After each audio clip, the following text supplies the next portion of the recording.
Microsporogenesis. Microsporogenesis is the formation of microspore or generation of microspore from microspore mother cell. We have seen the TS of anther, structure of anther.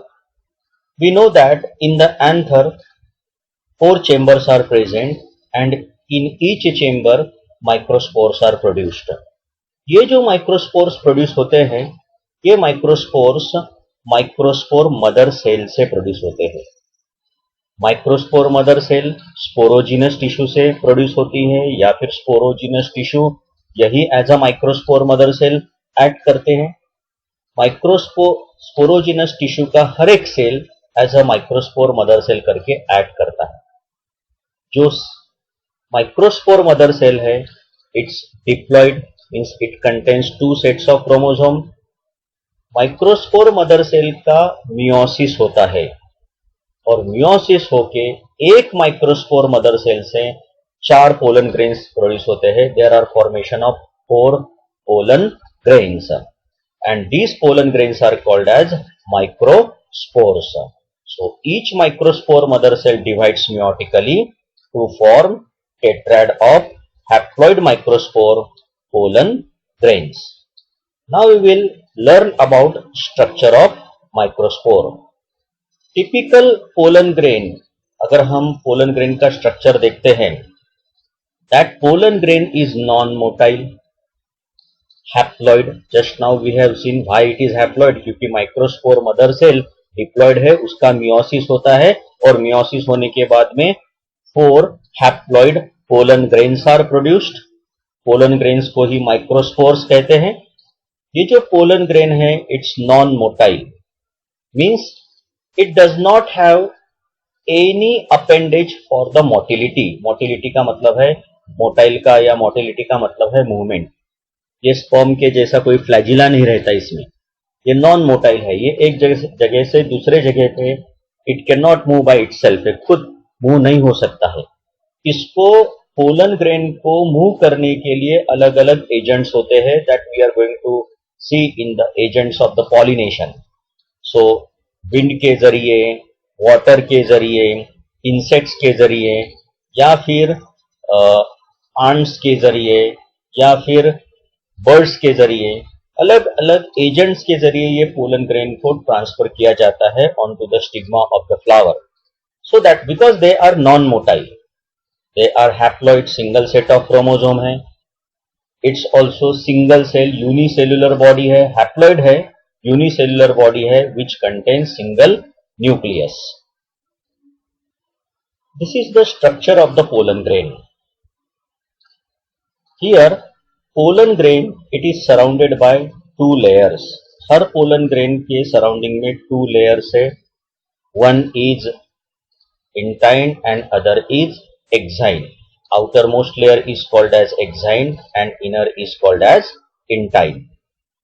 ये जो exine layer है, अगर आप देखोगे तो कुछ जगह पे ये thinned out हुई है, पतली हुई है.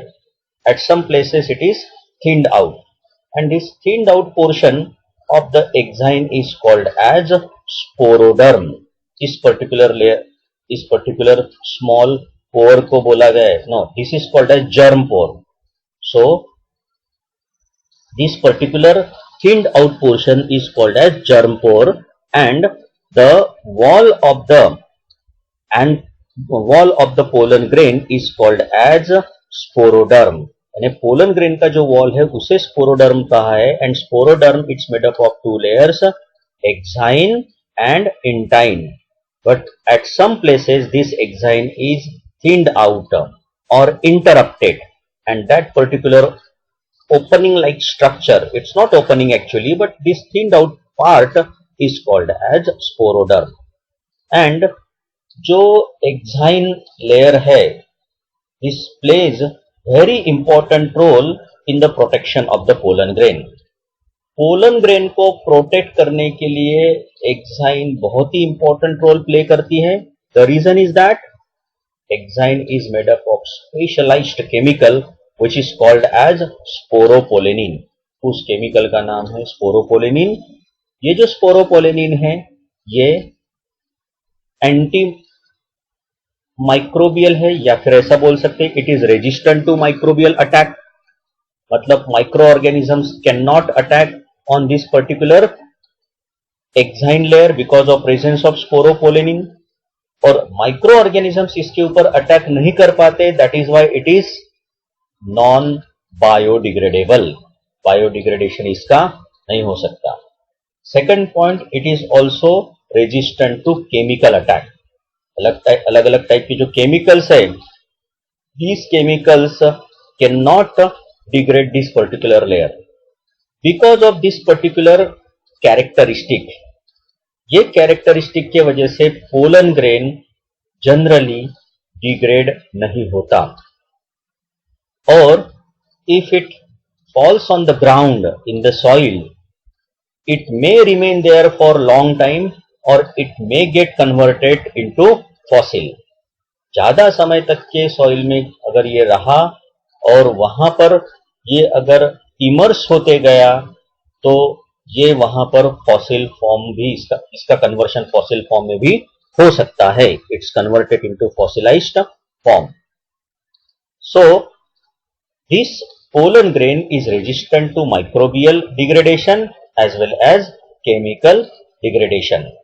Non-motile है, it does not have any kind of appendage for the motility for the movement, unicellular है, single cell है, single nucleus is present there and cytoplasm is surrounded by this single nucleus, haploid है, and there is presence of intine layer which is made up of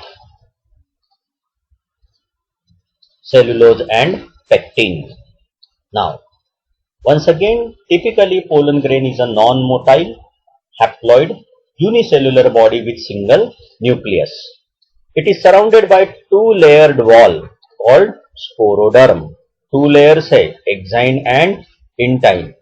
This two-layered wall is called as sporoderm। The outer layer exine is thick and made up of complex non-biodegradable substance called sporopollenin।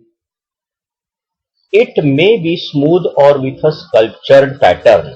जो हमने अभी exine layer देखे diagram में, ये sporopollenin से बनी हुई है, नॉन बायोडिग्रेडेबल है और कॉम्प्लेक्स है।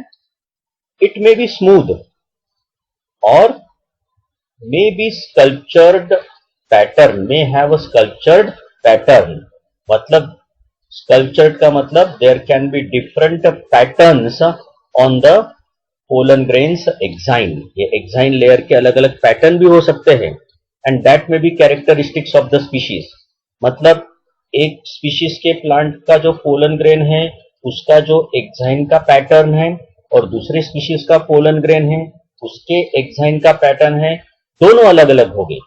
सो it's a characteristics of the species and it is resistant to chemicals also. Very important point, non biodegradable है means resistant to microbial attack and it's also resistant to chemicals. At some places exine is very thin, कुछ कुछ जगह पे बहुत ही thin है, exine layer काफी thin है। Showing this area showing thin area and that particular thin area is known as germ pore।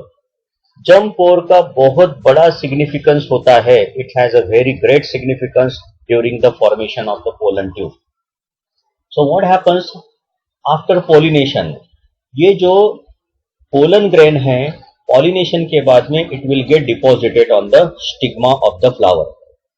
stigma के ऊपर deposit होने के बाद ये जो पोलन ग्रेन है इट विल जर्मिनेट, और जर्मिनेट होने के बाद में उस पोलन ग्रेन के अंदर से एक ट्यूब निकलेगी and that is called as pollen tube.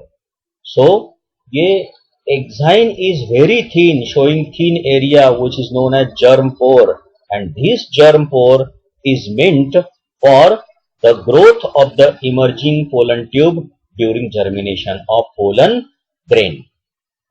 The inner wall layer intine consists of cellulose and pectin। जो intine है, this intine wall layer is made up of inner wall layer which is called as intine. It consists of cellulose and pectin.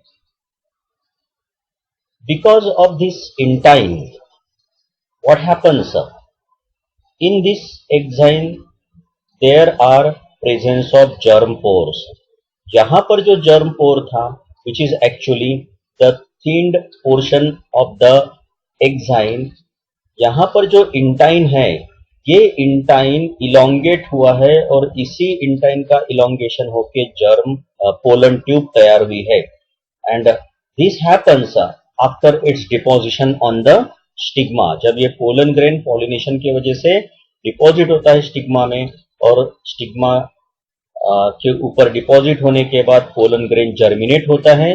Germinate होने के बाद pollen tube तैयार होती है and ये intine elongate होके पोलन ट्यूब प्रोड्यूस करती है. यहां पर जो इंपॉर्टेंट पॉइंट है, that is what? Presence of sporopollenin. In the NEET examination about the presence of sporopollenin is asked, and also the chemical composition of intine may be asked. Intine जो है, it's made up of cellulose and pectin. There can be a short note on the structure of the microspore or pollen grain.